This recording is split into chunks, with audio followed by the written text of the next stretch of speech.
Voice of PSR కి మిత్రులందరికీ మరోసారి స్వాగతం. ఇవాళ దినపత్రిక చూస్తే రెండు అంశాలు నా దృష్టికి వచ్చాయి. ఒకటి, ఆంధ్రప్రదేశ్ ప్రభుత్వం ఈ నెల 21 యోగా దినోత్సవం వరకు కూడా ప్రతిరోజు యోగాని ప్రచారం చేస్తూ రాష్ట్ర వ్యాప్తంగా కార్యక్రమాలు నిర్వహించాలని చెప్పి ఆరోగ్య ఆంధ్రప్రదేశ్ సాధనలో భాగంగా యోగాని ప్రమోట్ చేస్తున్నట్టుగా కూడా కొంతమంది ప్రకటనలు గుప్పిస్తారు. ఇకపోతే రెండోది, హైదరాబాద్ లో బత్తిన సోదరులు ఈ రాత్రి 9 గంటల నుంచి ఆస్తమా రోగులకి శాప ప్రసాదాన్ని పంపిణీ చేస్తారని, అందుకు తగిన ఏర్పాట్లన్నీ కూడా ప్రభుత్వ పరంగా చేశామని మరో ప్రకటన సారాంశంగా ఈ రెంటిని పక్కన పెడితే నిత్యము కూడా కొంతమంది పాస్టర్లు స్వస్థత ప్రార్థనల పేరు మీద రోగులకు ఏ రకమైన రోగం ఉన్నప్పటికీ కూడా మేము నయం చేస్తాం, ఆఖరికి పిల్లలు లేని వాళ్ళకి పిల్లలను కూడా పుట్టించగలం ప్రార్థనలతో అని చెప్పి ప్రకటనలు ఇస్తూ అమాయకులను నమ్మించి లేదా కొంతమంది నటులను తీసుకొచ్చి డబ్బులు ఇచ్చి యాక్ట్ చేయిస్తూ ప్రజల్ని మోసం చేస్తూ ఏ రకంగా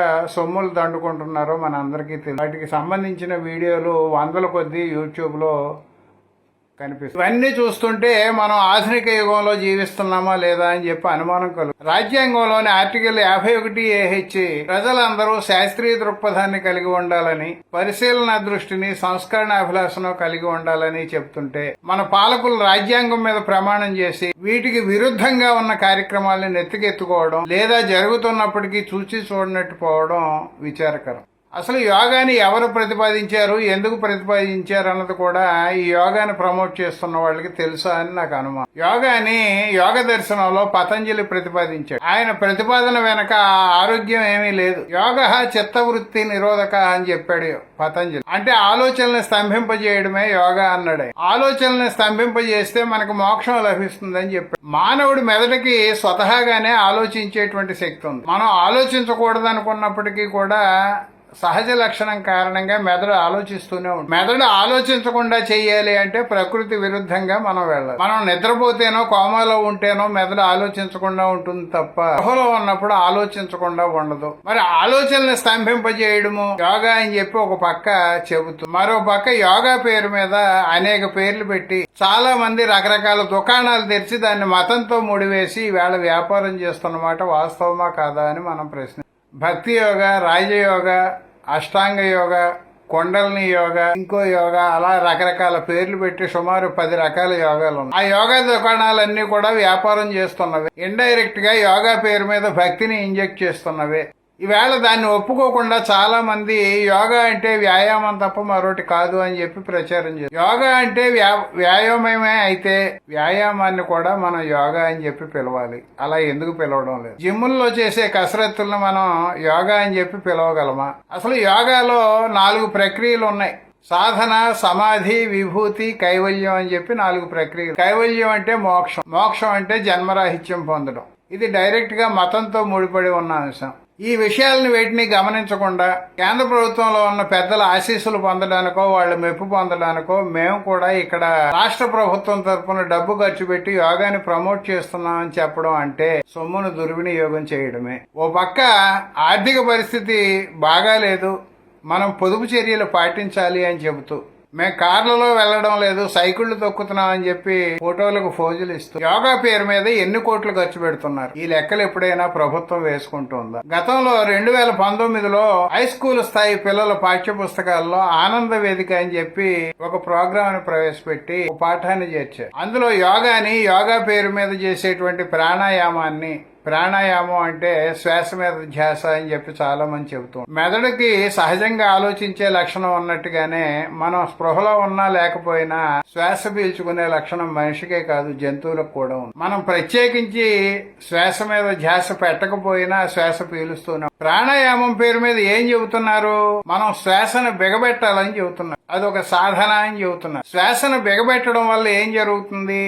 మనం పీల్చుకున్న గాలిలో కార్బన్ డైఆక్సైడ్ ని బయటకు వదలకుండా ఆక్సిజన్ ని వాడుకుని కార్బన్ డైఆక్సైడ్ ని లోపలే బంధించడం జరుగుతుంది. శ్వాసను సరిగా తీసుకోకపోతే అంటే అవసరమైనంత తీసుకోకపోతే మెదడుకు ఆక్సిజన్ సరఫరాలో లోపం ఏర్పడుతుంది. మన శరీరంలో ఉన్న రక్తంలోనూ ఆక్సిజన్, మనం వాడుకునే ఆక్సిజన్ లోనూ కూడా 20% మెదడే వాడుకుంటుంది. మనం ఎప్పుడైతే ఊపిరి బిగించామో మెదడుకి ఆక్సిజన్ సరఫరా ఆ మేరకు తగ్గిపోవడం వల్ల మనకి చిత్తభ్రాంతులు కలిగితే అబ్బో నాకేదో ఆత్మ సాక్షాత్కారం జరుగుతోంది అనే భావన ఏర్పడు. మనం ఆహారాన్ని కడుపు నిండా తీసుకున్నప్పుడు మనకి మత్తు రావడానికి కూడా కారణం ఇదే. మనం పొట్ట నిండుగా ఆహారాన్ని తీసుకుంటే దాన్ని జీర్ణం చేయడానికి ఎక్కువ రక్తం పొట్టలోకి చేరితే మెదడికి సరిపడినంత రక్తం అందక, తద్వారా ఆక్సిజన్ అందక మనకి మత్తు అనే భావన కలుగు. కాసేపు విశ్రాంతి తీసుకోవాలనే భావన కలుగు. శాస్త్రీయంగా ఇలాంటి విషయాలను గురించి ఆలోచించడం మానేసి ఆనంద వేదికలో వాళ్ళు ఏం ప్రస్తావించారు, ప్రాణాయామం ఎందుకు చేయాలి, దానివల్ల ఏం ఉపయోగం అంటే హై స్కూల్ స్థాయి పిల్లలకి వాళ్ళు ఇచ్చిన నిర్వచనం ఏమిటది? చైతన్యవంతమైన బాహ్య ప్రపంచానికి చైతన్యరహితమైన అంతరంగ ప్రపంచానికి ముడివేసేదే ప్రాణాయామం అని చెప్పారు వాళ్ళు. అంటే ధ్యానం అని చెప్పారు. చైతన్యరహితమైన ఆత్మకి చైతన్యవంతమైన బాహ్య ప్రపంచానికి అంటే ప్రకృతికి ముడివేయడాన్నే ప్రాణాయామం లేదా ధ్యానం అని చెబుతున్నాము. అంటే మనం ఏ కాలంలో జీవిస్తున్నట్టు. ఒక పక్క ఆత్మ గురించి, మోక్షం గురించి చెప్పిన ధ్యానాన్ని, యోగాన్ని ప్రమోట్ చేస్తుంది. మరో పక్క ఆరోగ్యం కోసమే దీన్ని మేము ప్రమోట్ చేస్తున్నామని చెప్పడం ఏ మేరకు సాగు? హై స్కూల్ స్థాయి పిల్లలకు ఈ రకమైన పాఠ్యాంశాలని బోధించి వాళ్ళని ఏ కాలం వైపు మళ్లిస్తున్నాం? ఆధునికులుగా మలుస్తున్నామా లేదా? ఈ ప్రశ్నలు పాలకులు ఎందుకు వేసుకోవడం లేదో నాకైతే అర్థం కావడం. మన పూర్వీకులు ఆత్మభావాన్ని నమ్మారు అంటే అర్థం చేసుకోవచ్చు. ఆత్మ అనేది శాస్త్రీయంగా ఈవేళ రుజువైన అంశం కాదనేది మనందరికీ తెలుసు. మన పూర్వీకులు ఆత్మభావాన్ని నమ్మిన కారణంగా దాని ఆధారంగా అనేక రూపకల్పనలు చేసుకున్నారు. వాళ్ళు గతంలో ఈ శరీరాన్ని నడిపిస్తున్నది ఏది అని చెప్పి శరీరం అంతా తడిని చూసుకున్నప్పుడు గుండె దగ్గర కదలిక కనిపించింది. గుండె దగ్గర కదలిక నిత్యము ఉండడం వల్ల ఆత్మకి కేంద్రం గుండె అనుకున్నారు మన పూర్వీకులు. నిత్యము కదలికలో ఉంటుంది కాబట్టి, మన శరీరాన్ని నడిపిస్తోంది కాబట్టి, మన ఆలోచనలకన్నిటికీ కేంద్ర స్థానం అదే కాబట్టి అది వేడెక్కకుండా ఉండడం కోసమే మనం గాలి పీలుస్తున్నాము. మనం నిత్యం పీల్చే గాలి ఆత్మ వేడెక్కకుండా చల్లబరుస్తూ ఉంటుంది అని చెప్పి మన పూర్వీకులు తరువాతి కాలంలో మన ఆలోచనలకి కేంద్ర స్థానం మెదడే తప్ప గుండె కాదు అని చెప్పి తెలిసినప్పటికీ కూడా ఇవాళకి మనం ఆత్మసాక్షిగా అని చెప్పి ప్రమాణం చేయాల్సి వస్తే గుండె మీద చేతులు వేసుకునే దశలోనే ఆగిపోయాం. మరి ఇలాంటి స్థితిలో గతంలో దీన్ని చేప మందు అని పిలిచేవారు. ఆస్తమా రోగులకి మందుని చేప నోట్లో పెట్టి ఆ చేపను మింగిస్తే ఆస్తమా తగ్గు. మరి ప్రతి ఏటా వచ్చిన వాళ్లే వస్తూ అక్కడ చేప పిల్లలను మింగుతున్నారు అంటే వాళ్ళకి ఆస్తమా తగ్గడం లేదని అర్థం. దీని మీద గతంలో జన విజ్ఞాన వేదిక వాళ్ళు హైదరాబాద్ సిటీ సివిల్ కోర్టులో కేసు వేసి చేప మందు పంపిణీలో ప్రైవేటు ప్రభుత్వ భాగస్వామ్యం ఉంటుంది, వేలాది మంది అక్కడికి ఆస్తమా రోగులు వస్తున్నారు, అందులో నిజంగా మందు ఉందా లేదా పరిశీలన చేయండి అని చెప్పి కోర్టుకు వెళ్తే కోర్టు ఆదేశాల మేరకు దాన్ని ప్రయోగశాలలో పరిశీలించి ఆస్తమాను తగ్గించే ఏ రకమైన మందు కూడా అందులో లేదని చెప్పి నిర్ధారించిన తర్వాత గత్యంతరం లేని స్థితిలో నిర్వాహకులు దానికి చేప మందు అనే పేరు మార్చి చేప ప్రసాదం అని పేరు పెట్టి, అంటే ప్రసాదాలు తింటే కూడా రోగాలు తగ్గుతాయని నమ్మే స్థితిలో ఈవేళ మనం ఉన్నాం. ఒక పక్క స్వస్థత ప్రార్థనలతో రోగాలు ఎలా తగ్గిస్తారని ప్రశ్నిస్తున్న హిందూ సోదరులే మరో పక్క చేప ప్రసాదం తింటే ఆస్తమా తగ్గుతుందని ఎలా నమ్ముతున్నారు. ఇక క్రైస్తవుల విషయానికి వస్తే పాస్టర్లు స్వస్థత ప్రార్థనల పేరు మీద చేస్తున్న ప్రార్థనలు, వాళ్ళు చేస్తున్న నటనలు మనం చూస్తూనే ఉన్నాం. డబ్బిచ్చి కొంతమంది రోగులుగా నటింపజేస్తూ ప్రజల్ని ఏ రకంగా మోసం చేస్తున్నారో, ప్రజల నుంచి ఏ రకంగా దండుకుంటున్నారో అనేక వీడియోల్ని మనం యూట్యూబ్ లో చూడొచ్చు. ఈవేళ యోగా పేరు మీదైనా, లేదా ధ్యానం పేరు మీదైనా, లేదా చేప ప్రసాదాల పేరు మీదైనా, లేదా స్వస్థత ప్రార్థనల పేరు మీదైనా రోగాలు తగ్గుతాయి, మీరు సంపూర్ణ ఆరోగ్యవంతులు అవుతారు అని చెప్పి ప్రకటించడము అంటే డ్రగ్స్ అండ్ కాస్మెటిక్స్ యాక్ట్ 1940 ప్రకారము, drugs and magic remedies act 1954 ప్రకారము